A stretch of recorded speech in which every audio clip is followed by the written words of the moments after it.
এই ছেলেটি গত কয়েক ঘন্টা ধরে এমন একটি ঝোপে আটকা ছিল যেখানে কোনো মানুষের চিত্র ছিল না। তার হাত পাথরের নিচে আটকা ছিল এবং সে বের হতে পারছিল না। সে ছুরির সাহায্যে পাথরটি কাটার চেষ্টা করছিল কিন্তু ব্যর্থ হয়েছিল, কারণ সে কাউকে না বলে হাঁটতে বেরিয়েছিল, যার অর্থ ছিল কেউ জানতো না সে কোথায়। তাই এখন তাকে নিজেকে সেখান থেকে বেরিয়ে আসতে হবে। সে তার ব্যাগ থেকে একটি দড়ি বের করে অন্য একটি পাথরের চারপাশে ঘুরিয়ে দিল এবং সে নিজের শক্তি দিয়ে বেঁধে পাথরটি সরানোর জন্য তার সমস্ত শক্তি ব্যবহার করলো, কিন্তু সেই পাথরটি এখনো স্থির ছিল। সে তার ভিডিও রেকর্ড করলো এবং তারপর একটি জলের ব্যাগ সংগ্রহ করলো যাতে এটি তার কাজে লাগে। তারপর তার মাথায় একটি বুদ্ধি এলো। সে আরেকটি দড়ি নিয়ে তার হাতের চারপাশে শক্ত করে জড়িয়ে ধরলো এবং তারপর ছুরির সাহায্যে তার হাত কাটতে শুরু করলো। কিন্তু দুর্ভাগ্যবশত ছুরিটি ঠিকমতো কাজ করছিল না, কারণ পাথর কাটার পর ছুরির ধার শেষ হয়ে গিয়েছিল। কিন্তু সে এখনো আশায় ছিল যে সে অবশ্যই তার পরিবারের সঙ্গে দেখা করবে। হঠাৎ আবহাওয়ার পরিবর্তন হলো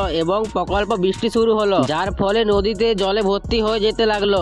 জল তার মাথার উপরে পৌঁছানোর সাথে সাথে সে সহজেই পাথরটি সরিয়ে ফেলতে সক্ষম হলো এবং তারপর সে তাড়াতাড়ি সেখান থেকে বেরিয়ে গেল। কিন্তু দীর্ঘয় সে বুঝতে পারলো যে এটা একটা তার স্বপ্ন ছিল। সে এখনো একই ফাঁদে আটকা আছে।